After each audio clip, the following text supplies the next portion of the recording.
Hey guys, welcome back to my channel for an all new episode recap of today's Days of Our Lives, April 10, 2025. So we started off with yesterday's scene with Xander and Philip telling Gabby that look, they control the mirror and everything that is a part of the mirror, including Gabby's cheek. So of course she didn't believe it at first, but then they told her about how it came about and how we should really wanted her to just get out of the way, consider everything that she has done to his son. And they just give her the ultimatum, like, you can always pack up and leave, but you're not going to take Gabby Chic with you, because again, the contract you had with the mirror, no matter what it says about you having control of your company, it's null and void. It belongs to them now. So she can just have two choices, whether or not she want to just walk out. Philip just has his little digs here and there about her applying for a waitressing job at the bistro, and just being smug as usual. But I was enjoying the scene because somebody needed to bring Gabby down a notch or two, because she just was too high and mighty, and I really just was here for it. So anyways, they gave her a choice about quitting and walking without anything in return, or just staying with them and just being a team player. That's all they ask. So she's like, I'll think about it. So they're like, there's no time. Time is right now to make that decision, right? So we'll see you bright and early tomorrow, right? So that was it with them, but she's not liking it one bit. But I am here for the the whole bonding between Philip and Xander, even though it's fraudulent. But I'm here for it, right? If only it would last a little longer, but we know it's gonna crash at some point. So Chad comes over to check in on Johnny, because he noticed that he didn't go over there to see his dad ever since he's been in a coma. So Johnny said he has no reason to. He doesn't care if he's alive or dead. After everything that he's read in the article, he's not even surprised, but it's just what he recently found out about something that happened between him and his mom. So of course Chad already know about it, but again, like everybody else, he said it's not his place to really tell Johnny about that. They all wanted to just keep it a secret to protect him, right? So Johnny's all over that, because he's feeling like somebody should have just tell him, and it had to be like Kate telling him recently. And he's just upset with his mom because of his mom's decision to really go with AJ after that and have another baby, get married to him again. So he's just trying to make sense of it all, which is really true. Like, you, after you've gone through that trauma, why would you want to be with your the person who did it, right? Because I have to be sensitive on this video. So I'm saying, why would you want to be with somebody like that and procreate with them? It doesn't make no sense. But again, maybe it just, maybe it's just Stockholm syndrome. Maybe it could be a little bit of that. But again, nobody will ever know what Sammy was thinking, right? But Johnny's saying that he needs closure with that. He needs an explanation, right? He's not trying to be a victim or anything, but he needs some kind of explanation from her about why she would do that. Like, what's the reason behind that? And he hasn't heard any calls, nothing at all, right? So Chad saying, he understands and he gets what Johnny's going through, but he's also pleading with Johnny to go look for his dad. Don't not go do that before it gets too late. Like, he regrets that, because him and his own mom had a complicated relationship, and because of that, like, she died without them really having that closure. So he doesn't want that for Johnny. So he said, you're a grown man, you can make your own decision, but think about what I said. So he said he will think about it, right?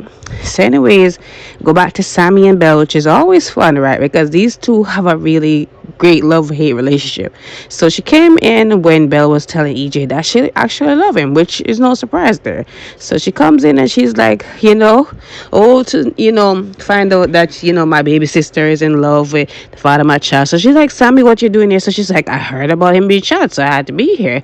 So what are you doing here? Like, that EJ is just using you, and you're not a notch on his belt. And Belle is saying, well, he pursued me first. I didn't go looking for him. And she's like, really now? Like, you just went through a divorce. Maybe you're lonely. And you just had to seek out EJ. And she said, as I told you before, he pursued me and he actually really likes me. So she said, oh, keep telling yourself that. So they're back and forth, back and forth.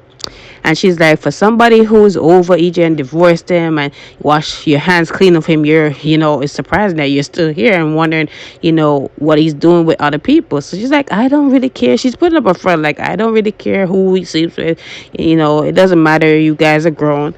So anyways, it goes to, after the whole banter between them, she actually does tell her that she's here for Johnny because of, Johnny finding out, from Kate that that happened, what happened in the past. And Billy's like, oh my gosh, poor Johnny, and blah blah blah. So she's like, I know you really don't care much for him because you're just really with EJ and all that. So she's like, really, I'm gonna leave. So she said, Belle, I'm sorry about that, but how's John doing? I heard about him from mom, and mom is beside herself. Just tell her that I am praying for him, and hopefully he can come back safe. So she said she was gonna go out for a call, and she asked Sammy she's coming out. So she said no, she has some stuff to say to EJ. So she's there talking to EJ about him having poor taste in women apart from her, and just hoping that he will really pass through it and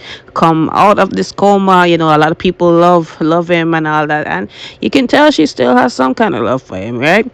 So anyways, another familiar face is in Salem, and it's Rex. And Rex is there. His hand is of course injured because he was involved in a hit and run accident.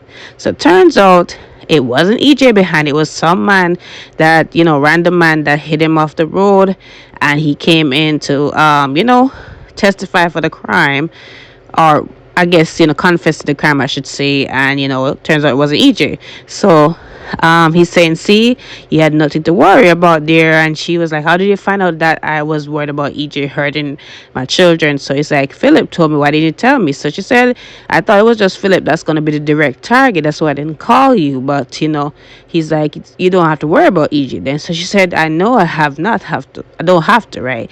So she tells him that EJ has been shot. So he's like, who do you know who did it? So she said no, but she heard that Kristen, they have Kristen in custody. So he's like, do you think Kristen have done it? So she said, before she could answer, she got a text from Phillips saying that, they took over the mirror, right? So she leaves to go meet up with Philip, and she tells Rex to really get comfortable there. They can have dinner with his father and all that, right? So at some point, Rex is there talking to somebody on the phone, and he opens a drawer for a notepad, I think. So he sees Kate's gun. So of course Kate got some explaining to do now.